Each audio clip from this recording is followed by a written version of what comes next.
Selamat sore Bapak dosen dan teman-teman semua. Nama saya Michelle Rahel Manurung dengan NIM 2274201082. Di sini saya akan membahas tentang kegiatan yang dilarang. Kegiatan yang dilarang adalah efektivitas atau perbuatan yang bertentangan dengan aturan hukum, norma, atau etika tertentu, yang jika dilakukan dapat menimbulkan kerugian atau dampak negatif bagi masyarakat atau pihak lain. Kegiatan yang dilarang diatur dalam Undang-Undang Nomor 5 Tahun 1999 tentang larangan praktek monopoli dan persaingan usaha tidak sehat. Dari pasal 17 sampai pasal 24 yang membahas tentang monopoli, monopsoni, penguasaan pasar, dan persekongkolan. Di sini saya akan membahas yang pertama tentang monopoli. Monopoli menurut pasal 1 ayat 1 Undang-Undang Nomor 5 Tahun 1999 adalah penguasaan atas produksi dan atau pemasaran barang dan atau jasa tertentu oleh satu pelaku usaha atau satu kelompok pelaku usaha. Dengan monopoli, pelaku usaha tersebut memiliki kendali hampir penuh atas pasar, sehingga tidak ada atau sangat sedikit pesaing. Menurut pasal 17 UU Nomor 5 Tahun 1999, monopoli dianggap terjadi saat satu pelaku usaha atau kelompok menguasai lebih dari 50% pangsa pasar suatu barang atau jasa. Tidak ada barang pengganti dan pelaku usaha lain tidak dapat masuk ke pasar tersebut. Contoh dari monopoli: KPPU melakukan penyelidikan awal sejak September 2024 atas dugaan pelanggaran pasal 17 Undang-Undang Nomor 5 Tahun 1999 diduga melakukan monopoli dengan menguasai pasar penyediaan aftur di bandara, menolak kerjasama dengan pelaku usaha baru dan membatasi penjualan untuk afiliasi sehingga pelaku lain sulit masuk pasar. Harga aftur di Indonesia menjadi tertinggi di Asia Tenggara. Nomor 2, saya akan membahas tentang monopsoni. Monopsoni adalah kondisi pasar di mana terdapat banyak penjual tetapi hanya satu pembeli tunggal yang menguasai pasar tersebut. Pembeli tunggal ini memiliki kekuatan untuk menentukan harga dan kuantitas pembelian sehingga mengendalikan pasar yang dapat menyebabkan persaingan usaha tidak sehat dan kerugian ekonomi bagi para penjual maupun masyarakat. Dalam monopsoni, pembeli tunggal biasanya menguasai lebih dari 50% pangsa pasar sebagai pembeli. Yang kedua, menentukan harga rendah kepada banyak penjual karena tidak adanya alternatif. Yang ketiga, mempengaruhi kualitas dan kuantitas barang yang harus dijual oleh para penjual. Ketidakseimbangan ini dapat menyebabkan pendapatan tidak merata, perselisihan sering terjadi antara penjual dan pembeli, serta penurunan produktivitas ekonomi. Monopsoni, pengadaan bibit dan pembelian rumput laut oleh PT Algae Sumba Timur Lestari (PT Astil), sebuah badan usaha milik daerah atau BUMD di Kabupaten Sumba Timur, Nusa Tenggara Timur.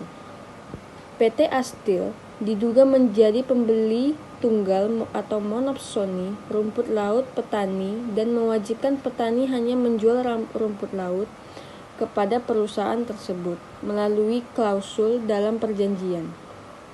KPPU dalam putusan nomor 21 /KPPU/L/2015 menyatakan PT Astil terbukti melakukan praktek monopsoni yang melanggar pasal 18 Undang-Undang Nomor 5 Tahun 1999 tentang larangan praktek monopoli dan persaingan usaha tidak sehat.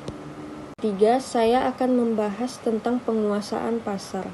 Penguasaan pasar adalah kondisi di mana suatu pelaku usaha atau kelompok pelaku usaha memiliki kemampuan untuk mengendalikan pasar tertentu, baik dalam hal penentuan harga, kuantitas produksi, pemasaran distribusi, maupun akses atau barang atau jasa tertentu di pasar tersebut. Penguasaan pasar biasanya terjadi saat pelaku usaha ini menimbulkan hambatan signifikan bagi pesaing lain untuk masuk ke pasar, menghalangi aktivitas usaha mereka, atau menyebabkan inefisiensi yang mengurangi pilihan produk substitusi di pasar. Sebagai contohnya, kasus PT Tirta Investama atau produsen Aqua dan distributor PT Balina Agung Perkasa, di mana keduanya diduga melakukan penguasaan pasar di segmen air minum dalam kemasan atau AMDK. Kegiatan penguasaan pasar tersebut berupa hambatan bagi pelaku usaha pesaing dalam melakukan usaha pada pasar yang sama, sehingga menimbulkan persaingan usaha tidak sehat. Yang keempat, saya akan membahas tentang persekongkolan. Persekongkolan adalah kesepakatan atau kerjasama rahasia antara dua pihak atau lebih, biasanya pelaku usaha, untuk mengatur sesuatu dengan tujuan memenangkan tender tertentu atau mengatur pasar secara tidak sehat. Dalam konteks tender, persekongkolan sering dilakukan dengan cara mengatur dokumen penawaran, menetapkan pemenang tender secara terpadu, atau menciptakan persaingan semu agar pemenang tender sudah ditentukan sebelumnya.